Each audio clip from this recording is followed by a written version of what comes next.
CNN posted this video. I saw a clip of this going viral on social media, but they posted this video and they said, in fire ravaged neighborhood, see the home that was touched by God.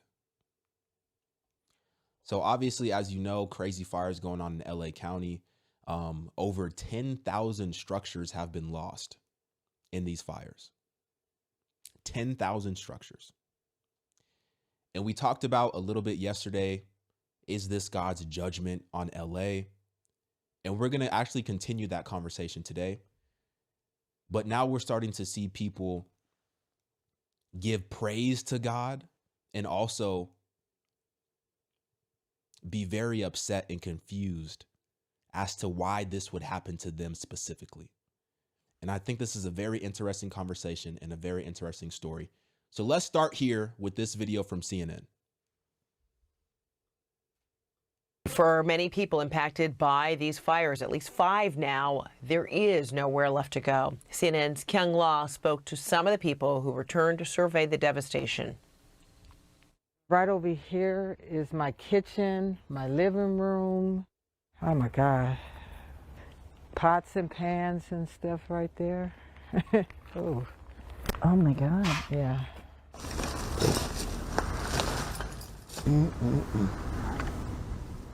Hey, 25 years I've been here. Easy, 25. Gone. Less than 3 hours. When you look out at your neighborhood, what happened here? It just looked like a war zone here. This is a war zone. Looked just like a war zone. There's nothing left. I literally just have the clothes on my back.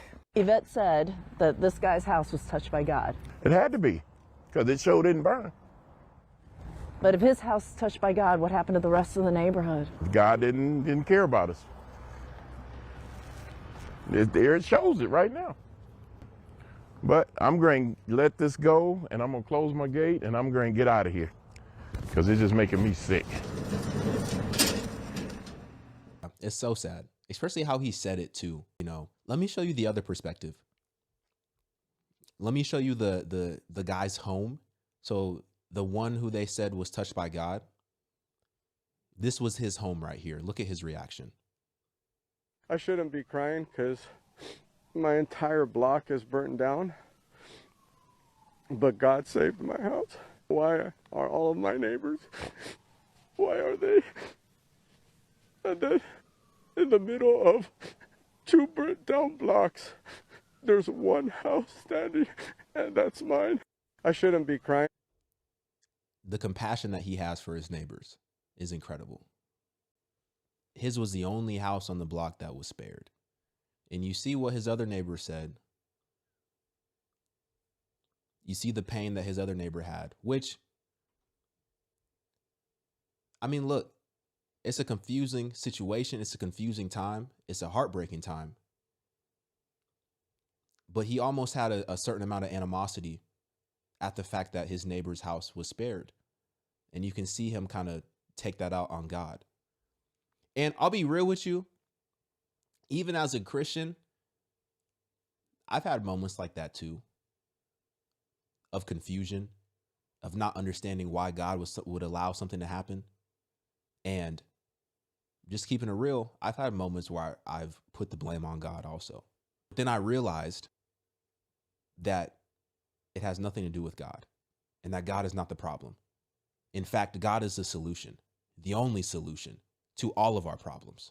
2 Corinthians 11, 24 through 28. I'm going to put this on the screen. It says, and this is Paul. Paul said, and this is Paul talking about the hardships and the trouble that he went through while being a believer, while following Jesus. He's talking about the trouble and the hardships that he had to endure. Paul is just explaining just a little bit of what he went through as a believer, literally putting his life on the line as a believer, literally starving, getting stoned, imprisoned, shipwrecked as a believer. So how come he still chose to endure all of this? Well, he must have known that there was a greater hope. There must have been a greater purpose and a greater reason for him to endure all of that, because the average person wouldn't have gone through that. They would have put their hands up and went back the other way. I get it. It's a natural human response. It's a natural human response to blame God when bad things happen.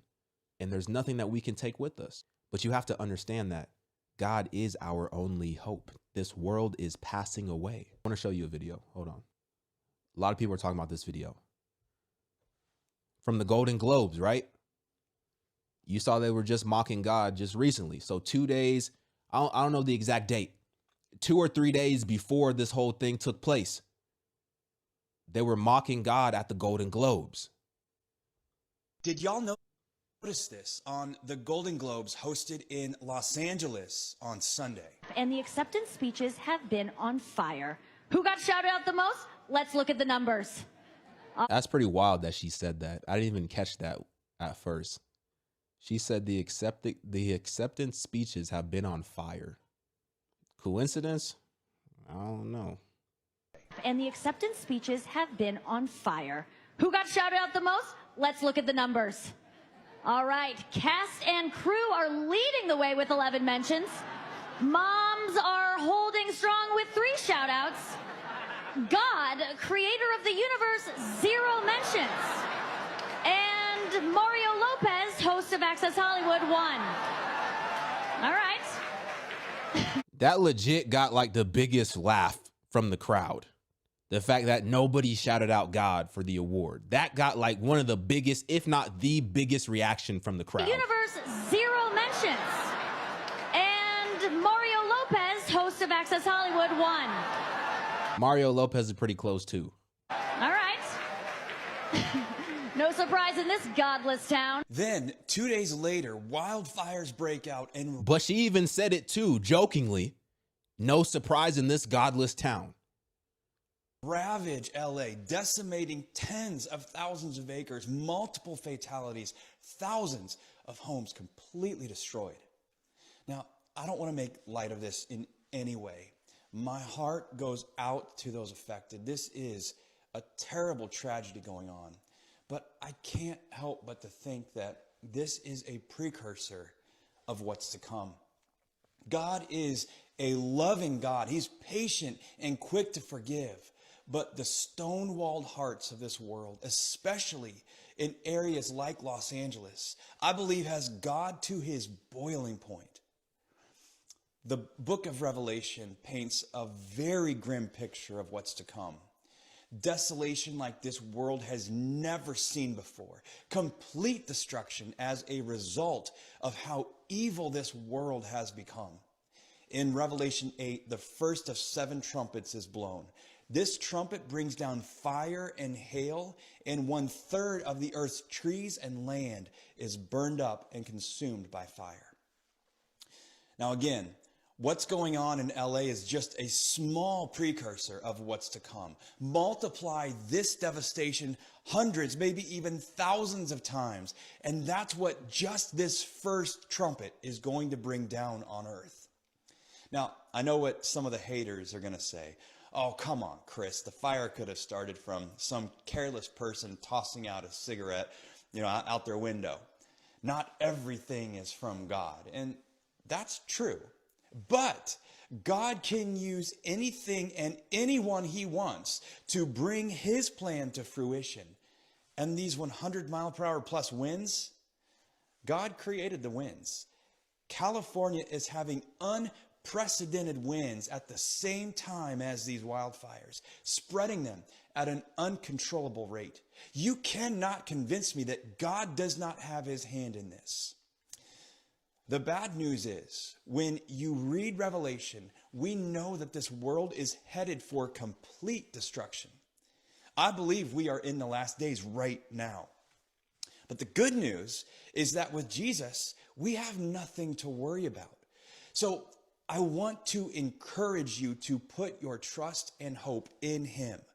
Don't worry about what's going on. Don't let it give you anxiety. God is in control of all things, and he has the final say.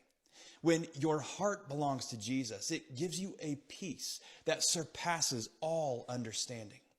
I'm excited about what's going on. I don't like the suffering and the evil. My heart breaks for that and those affected, but I get excited knowing that we are going to be with Jesus soon. You should feel the exact same way. I hope that there's a reflection, and I hope that people can recognize that, not everything that they were doing was for God. Just because you're blessed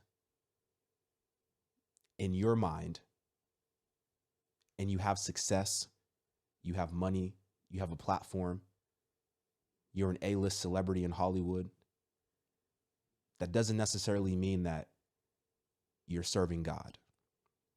That's great. Come together, but come together and turn away from that lifestyle and turn to God. Use this moment to turn to God. Use this moment as a reminder of what truly matters. All this treasure that you're storing up, burned in an instant, gone. But God is everlasting. I hope people can recognize that. Just because you're blessed in your mind and you have success, you have money, you have a platform, you're an A-list celebrity in Hollywood, that doesn't necessarily mean that you're serving God. And as he was saying, all these things that happen to us, COVID, strikes, the fires, this is a moment for us to come together. That's great. Come together, but come together and turn away from that lifestyle and turn to God. Use this moment to turn to God. Use this moment as a reminder of what truly matters.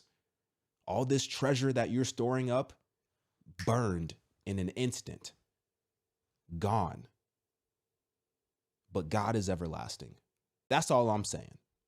This was an interesting story as well. This is a very sad, devastating story. He just didn't want to evacuate. He's been living here since 1968. He bought this home, and he's been an Altadenian my whole life. He didn't think the fire, like all of us on this block and for blocks, didn't think it was going to be this devastating. We didn't think it was going to come this fast. It jumped over a whole park, and then it came here. It jumped over whole streets, and it hit this community, but it didn't touch the mountainside at all.